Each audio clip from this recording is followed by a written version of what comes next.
Extraordinary memory power of the Sanskrit scholars. How can they memorize vast texts such as Vedas and Upanishads as they are and pass it on to the next generation?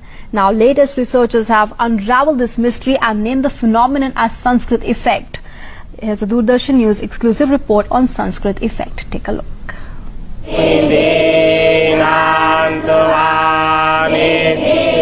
Sanskrit, which literally means perfected or refined, is one of the oldest human languages. Sanskrit is also regarded the world over for its unique way of learning, in which large texts are memorized verbatim. The four Vedas, the Upanishads, all have been preserved through this technique.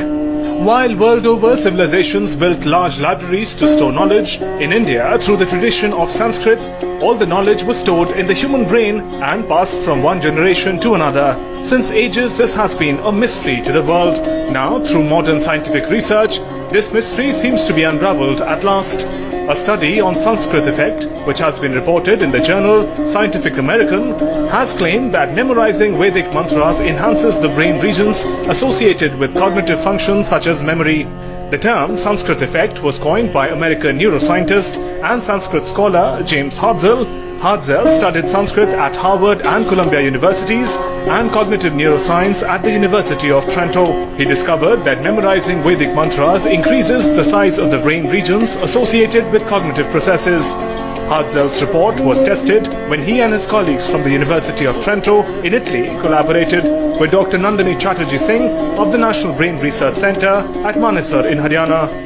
This extensive research has established that through this unique memorizing technique used in traditional Sanskrit learning, brain's capacity significantly increases. What we did was we compared professionally trained Vedic pundits, Yajurveda pundits, from the Delhi area with carefully matched controls.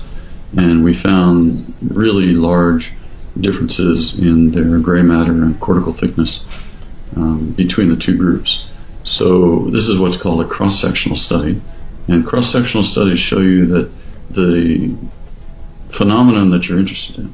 So in this case, we're looking, is there some relationship of the brain plasticity or the changes in gray matter that might occur from this practice? Can we see such a difference between, and the way you look for that difference is you compare the two groups. Brain के कौन से structures हैं वो बदले हैं औरों के मुकाबले, और यहाँ हम देखते हैं कि जैसे हम लोगों ने सोचा था कि हिपोकैम्पस या मेमोरी का वो हिस्सा जो है वो थोड़ा बड़ा हुआ था.